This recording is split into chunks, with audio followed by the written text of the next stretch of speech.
Bonjour Mathilde, merci d'être avec nous aujourd'hui. Alors tu es prof de yoga, de pilates et coach sportive. Avant de parler de ta vie d'entrepreneuse, est-ce que tu peux nous en dire un peu plus sur ton parcours? Quelles études tu as faites? Bon, déjà, bonjour à tous.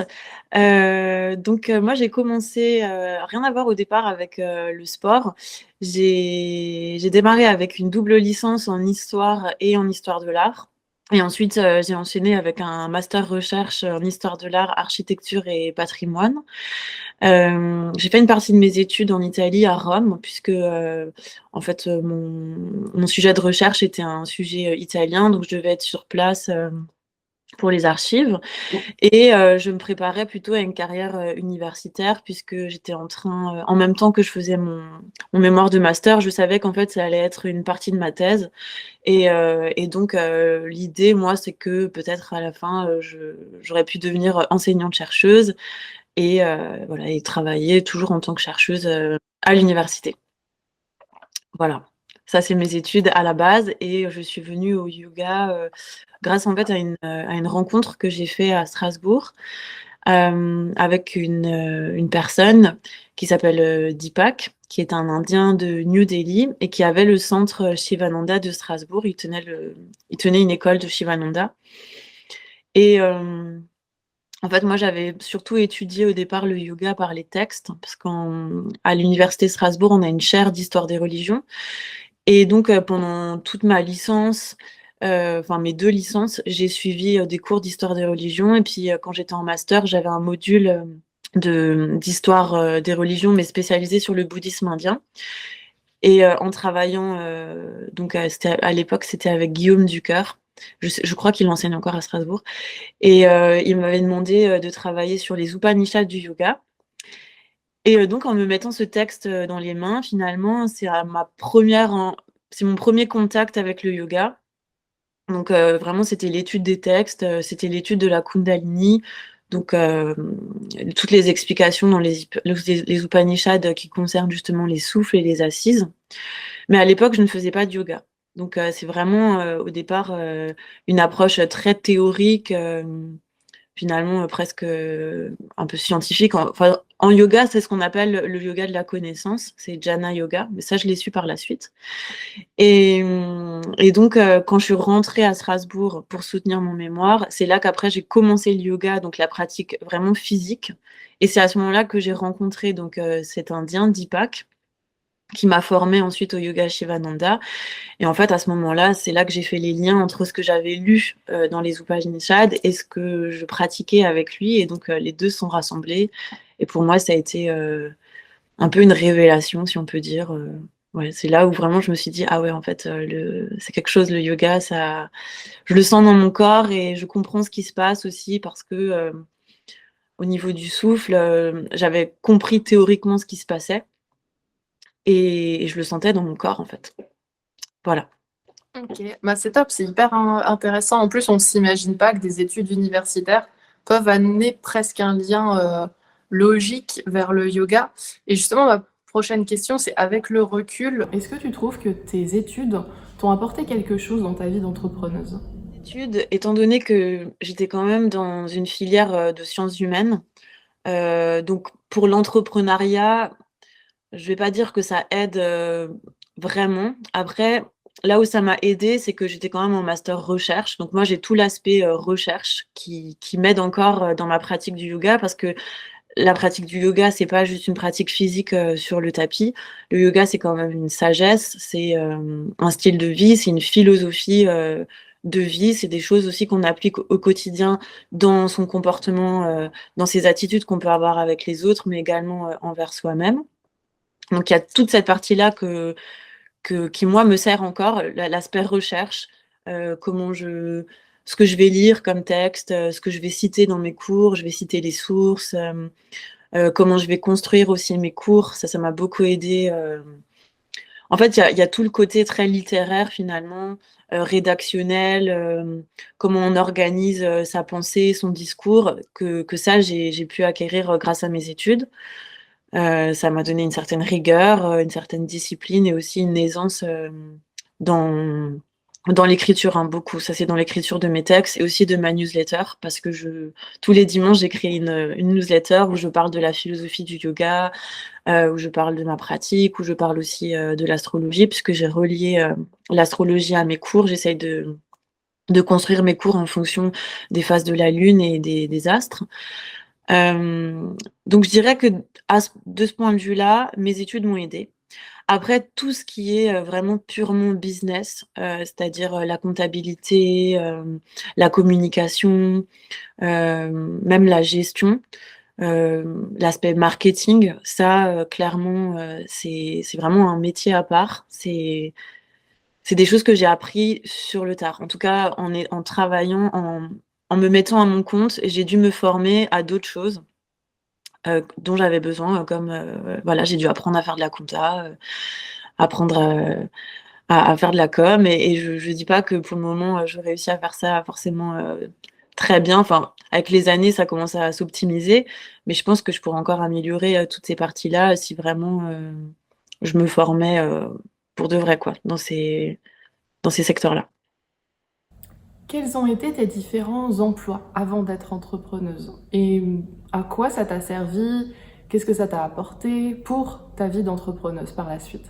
Déjà, j'ai toujours travaillé pendant mes études, donc ça, l'été, j'ai toujours eu des petits emplois, des jobs étudiants. Pendant mes études aussi, je travaillais dans des magasins de vêtements. Donc j'ai travaillé, très longtemps pour le groupe, Zanier. C'est le groupe qui a, IKKS, Catimini, voilà. Et j'ai travaillé aussi pour H&M. Donc voilà, enfin, surtout dans le prêt-à-porter. Ça, bon, honnêtement, ça m'a pas appris grand-chose. Et ensuite, j'ai travaillé donc en même temps que je me formais, au Shivananda.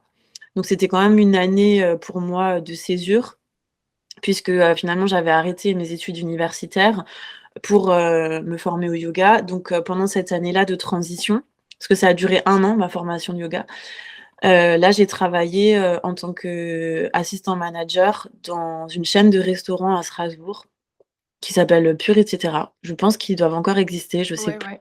Ouais, ça existe encore. Donc voilà, donc j'ai travaillé pour eux. Au départ, j'étais serveuse et ensuite je suis passée, assistant manager et là, pour le coup, ce que ça m'a appris, c'est que, bah, il y avait un petit peu de gestion, un petit peu, hein. Il y avait des traitements de commandes, des choses comme ça. J'avais un peu plus de responsabilités et là, j'ai compris que j'aimais les postes à responsabilité et qu'aussi, j'aimais travailler en équipe, mais j'aimais bien diriger. En tout cas, j'aimais bien l'idée où j'ai l'esprit d'initiative, je sais que je suis prête à proposer des choses, je suis très dynamique donc en fait, Mmh, je suis pas exécutante. J'aime bien être, celle qui propose et c'est vraiment, quand j'étais en poste chez eux que je me suis rendu compte de ça, que, qu'être à mon compte, ça pouvait peut-être me plaire justement. Parce que, j'ai un peu cette personnalité-là, ce trait de caractère, qui fait que toute seule, je m'en sors très bien et je peux aussi m'en sortir avec les autres, mais il faut que je lead un petit peu quand même.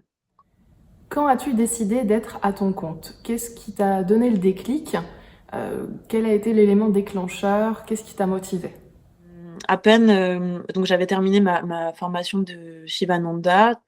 J'avais aussi terminé parce qu'en parallèle, du coup, j'ai fait une formation, pour devenir, prof de sport, pour avoir ma carte professionnelle parce que pour moi, c'était important, de ne pas me lancer, comme ça tête baissée, dans le secteur, du yoga qui, à l'époque, hein, quand moi j'ai commencé, n'était pas encore, autant bouché.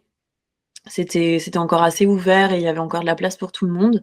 Alors qu'aujourd'hui, bon, c'est les profs de yoga, ça pullule, c'est le problème, c'est que beaucoup vont se former en Inde, sur 1 mois avec, des diplômes qui valent pas grand-chose et pour moi, c'était très important d'avoir, ma carte professionnelle, d'être reconnue, au ministère des Sports, d'être rattachée, même si le yoga n'est pas rattaché au ministère des Sports.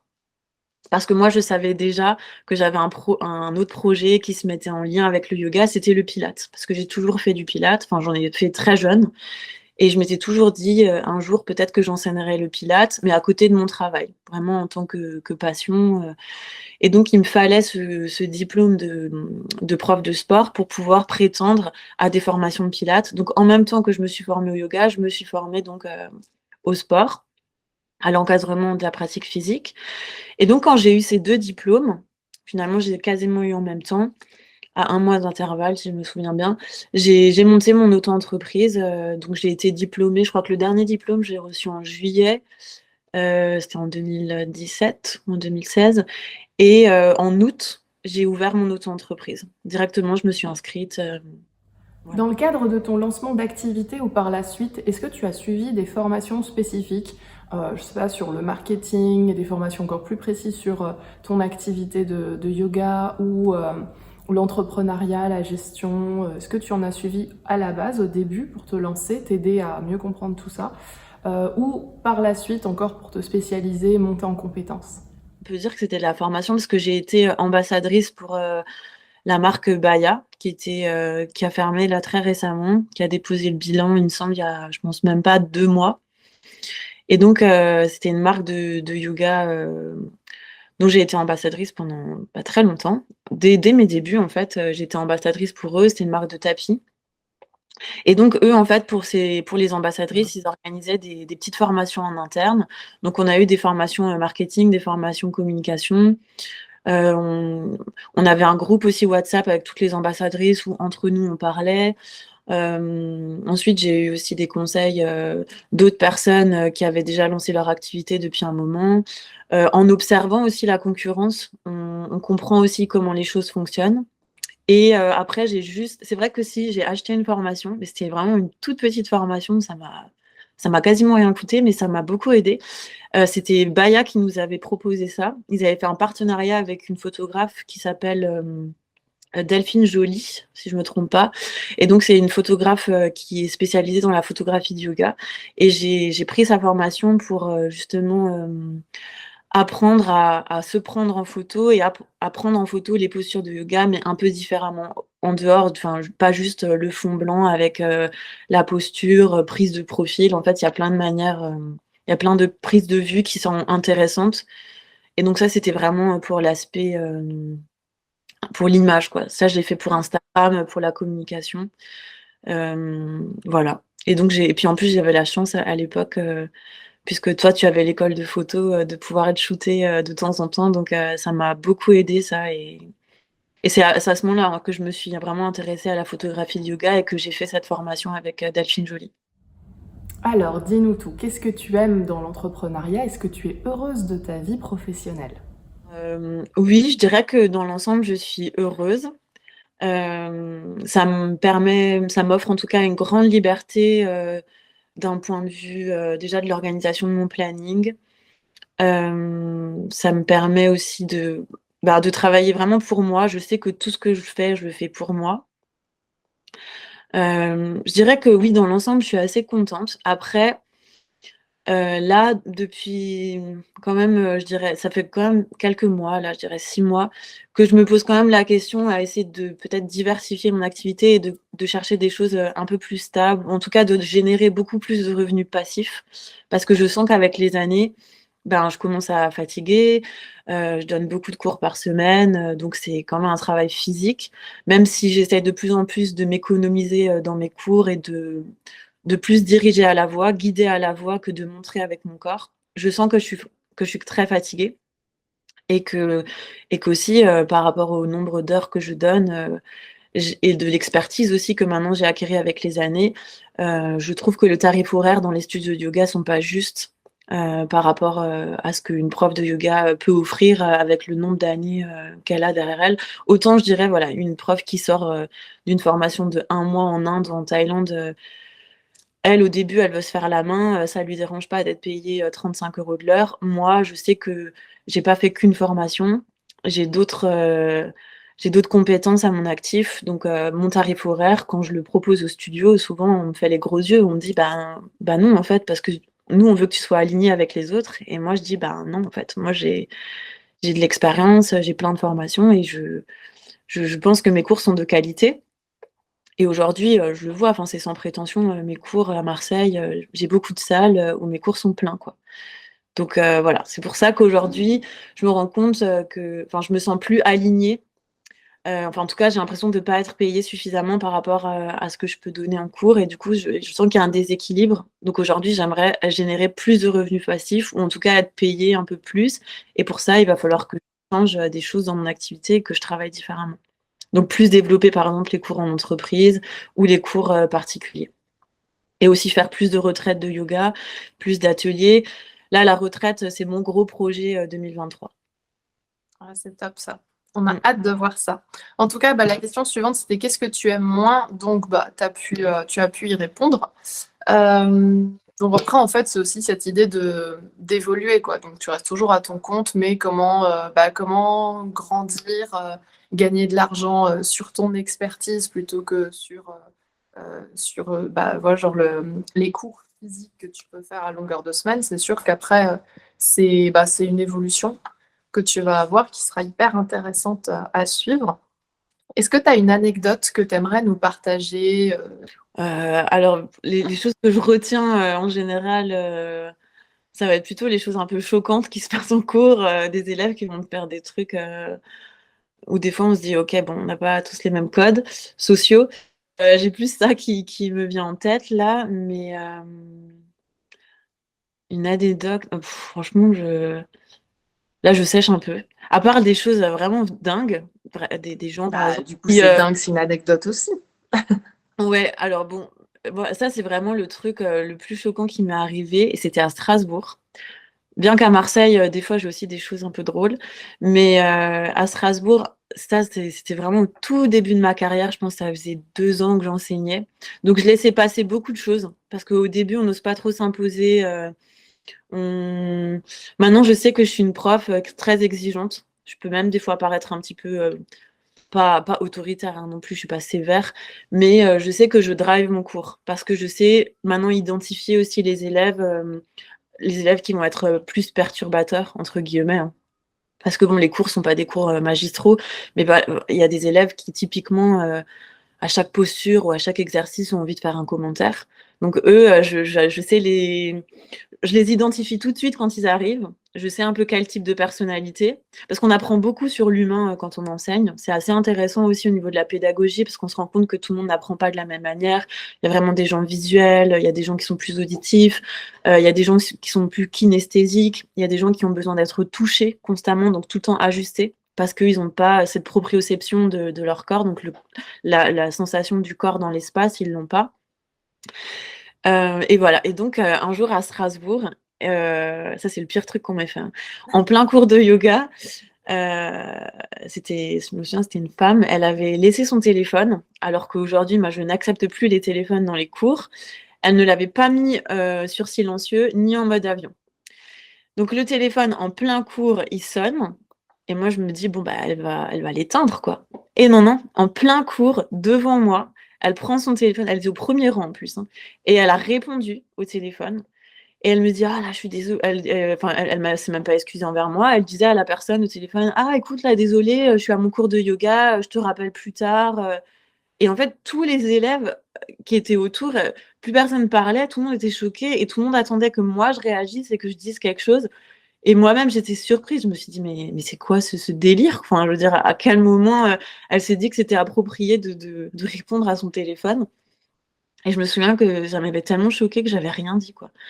Et en sortant, c'est là où je me suis dit, ok, en fait, il faut que je pose des limites aussi en tant que prof. C'est pas parce qu'on est prof de yoga qu'on doit avoir l'étiquette de j'accepte tout, je suis zen à tout bout de champ. En fait, non, et c'est pas une question d'être zen, c'est une question de respect, là, en fait. Et elle m'avait pas respectée. Et elle n'avait pas respecté surtout les autres qui avaient pris un cours comme elle. Et donc, en fait, c'est plutôt des choses comme ça, moi, en tant que prof, qui vont m'arriver au fur et à mesure de ma carrière. Et c'est ça qui va me permettre, en fait après, d'ajuster mon enseignement, ma pédagogie. Parce que des élèves un peu perturbateurs, on en a tout le temps. Surtout le yoga, on peut avoir un peu un a priori sur le yoga et en général, ça m'est déjà arrivé, ça c'est dans les très très gros studios. Voilà, une autre anecdote. Ça m'est arrivé récemment, c'était il y a 2 mois. J'ai eu 2 personnes qui sont venues au yoga et je pense qu'elles n'en avaient jamais fait ou alors elles avaient dû faire des pratiques un peu yoga fitness. Et pendant tout le cours, pendant toutes les phases de méditation ou les moments où je vais parler vraiment de l'aspect plus énergétique, elles arrêtaient pas de soupirer ou alors elles rigolaient, elles discutaient pendant la méditation, alors du coup elles gênaient les autres. Voilà, donc ça arrive. Donc des fois on rencontre des gens qui sont très malpolis et voilà, donc c'est à ce moment-là qu'on s'ajuste. OK. Non, bah, c'est important. C'est vrai que le respect, c'est primordial, hein, dans les relations et bah, même, enfin, genre B2C, quoi. Genre quand on est avec des clients, bah, il faut que le respect va dans les 2 sens, quoi. Donc ça, c'est Mmh. hyper important. J'aimerais que tu me dises, que tu nous dises à quoi est-ce que tu aimerais que ta vie professionnelle ressemble dans 5 ans ou dans 10 ans? Alors dans 5 ans, déjà j'aimerais faire, bah, des retraites, mais que ça soit quelque chose, de régulier, quelque chose d'acté, par exemple, 2 retraites par an. Ça, ce serait, l'idéal. Dans 5 ans, j'espère avoir, vraiment développé ma clientèle, de cours à domicile parce que ça, c'est vraiment un travail, qui m'intéresse. Parce que c'est du cas par cas et on peut vraiment, ajuster, les cours à la personne, à ses besoins, à ses particularités, et je me rends compte qu'avec les années, c'est vraiment ça que je préfère faire. C'est l'ajustement, le détail, aller plus loin en fonction du corps de la personne et ouais, de ses besoins.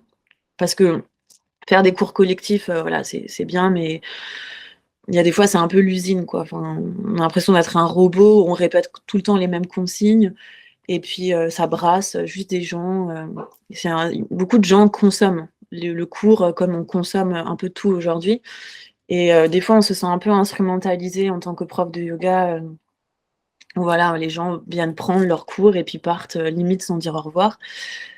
Donc moi, ouais, vraiment le cours à domicile, c'est quelque chose que j'aimerais vraiment développer. Ça m'intéresse beaucoup et ça m'enrichit aussi beaucoup parce que ça me demande, de préparer vraiment, les cours en fonction de la personne et de faire des recherches. Donc d'avoir tout le côté, qui est plus mécanique, donc plus, physiologique, en tout cas, la biomécanique de la personne, tout ce qui est anatomie, et ça j'adore. C'est la partie que j'aime le plus.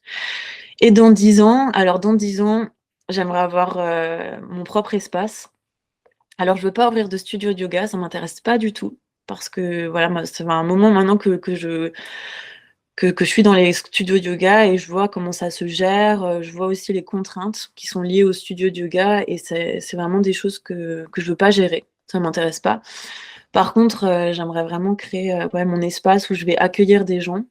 Donc idéalement, avoir ma maison où, je ferai un peu d'accueil donc, j'imagine ça sous forme de gîte et accolé au gîte, j'aimerais bien avoir un grand chalat, un grand espace, pour accueillir, mes retraites, mais aussi les retraites, d'autres professeurs.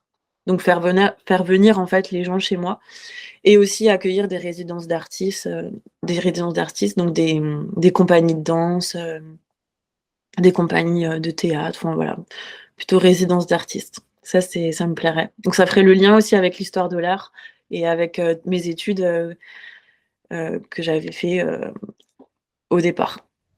Alors, Mathilde, as-tu 3 conseils à donner aux entrepreneurs? Mon premier conseil, ce serait, au début, accepter tout ce qu'on vous offre. Ne vous vendez pas à la baisse non plus, essayez de vous aligner sur les prix du marché. Parce que le problème, c'est que quand au début on veut avoir des cours, on veut avoir des élèves et on est prêt un peu à prendre, n'importe quel tarif. Le problème, c'est que ça baisse ensuite, ça va faire fausser, ça va faire descendre le prix du marché, donc ça déprécie en fait la discipline. Donc je dirais, prenez ce qu'on vous offre, mais prenez pas non plus n'importe quoi. Acceptez aussi des fois de faire des choses, peut-être, gratuitement, mais seulement si ça vous offre, beaucoup de visibilité. Donc au début, acceptez un peu de la com gratuite, parce que même si c'est 1 heure de travail, 1 heure de cours et qu'il y a 1 heure de préparation de cours, ça peut avoir des grosses répercussions après, sur, le nombre d'élèves que vous allez avoir en cours, réel, où ils vont vous payer. Voilà, donc ça, ce serait mon 2e conseil, du coup. Et 3e conseil, préparez-vous aussi à être, dans des statuts qui sont précaires. Parce qu'on ne le dit pas assez, mais en tant qu'auto-entrepreneur, quand vous n'allez pas travailler parce que vous êtes malade, vous n'êtes pas payé. Par exemple, moi, je sors du Covid. Il y a 1 semaine, j'ai eu le Covid pendant 7 jours. Et ben, pendant 7 jours, j'étais à la maison et pendant 7 jours, je n'étais pas payée. Donc, je vous laisse imaginer, on est au mois de décembre. Donc, au mois de décembre, nous, on a les 2 semaines de fermeture des studios. Donc, en gros, j'ai travaillé 1 semaine sur 1 mois. Donc, heureusement que je peux lisser, que j'anticipe, hein, parce que ça aussi, il faut le prendre en compte. Étant donné que c'est précaire, il faut que vous anticipiez tout sur 1 année. Sachant que vous travaillez en général 10 mois sur 12, parce que vous avez les 2 mois de vacances d'été. Ça, c'est pour les profs de yoga, hein, par exemple, ou les profs de sport, parce que dans d'autres secteurs d'activité, vous pouvez travailler les 12 mois. Mais moi, clairement, pour mon secteur d'activité, je sais que je vais travailler 10 mois en général. Après, il y a les vacances, les petites vacances où des fois les studios ferment. Donc en fait, il faut lisser votre votre chiffre d'affaires, enfin vos revenus à l'année, sur les 12 mois. Donc il faut vraiment accepter des fois aussi de travailler les week-ends, parce que ça vous fait un petit peu de trésorerie pour, les moments où vous aurez des coups durs. Par exemple, vous êtes malade, ou vous avez quelque chose, qui se passe, je sais pas, un moment où vous pouvez pas travailler, ben il faut l'anticiper parce que personne va venir vous aider. Mmh.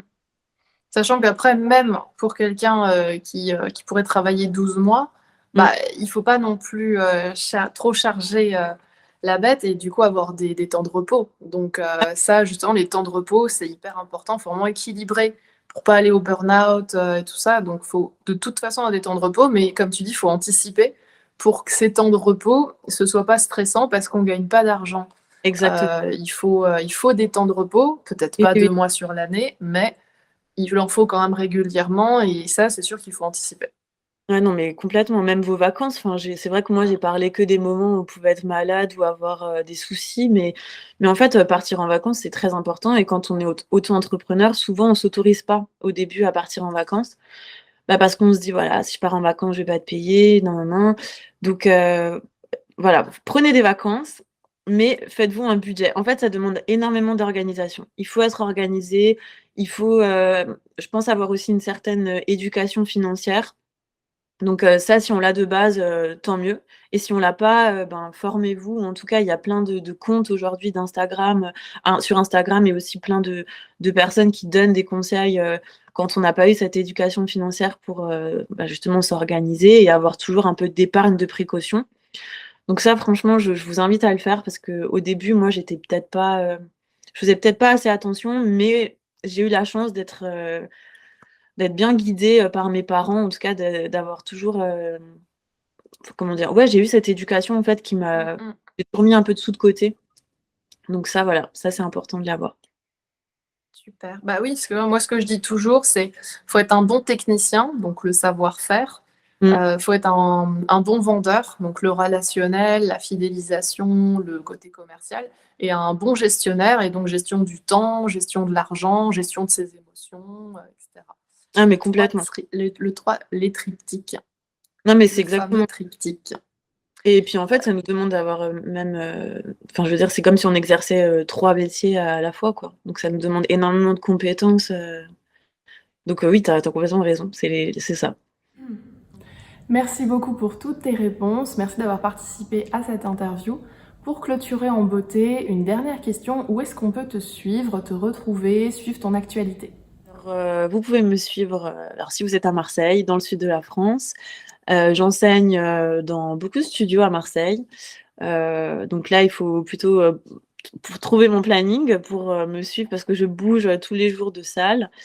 Donc pour suivre mon actualité, c'est, sur Instagram. Je communique beaucoup sur Instagram, c'est un réseau qu'en ce moment j'utilise plus. J'ai un peu délaissé Facebook. Je suis toujours sur Facebook parce que j'ai pas mal, une grosse partie de ma clientèle qui est encore sur Facebook et vous pouvez aussi me trouver, en ligne si vous n'êtes pas à Marseille.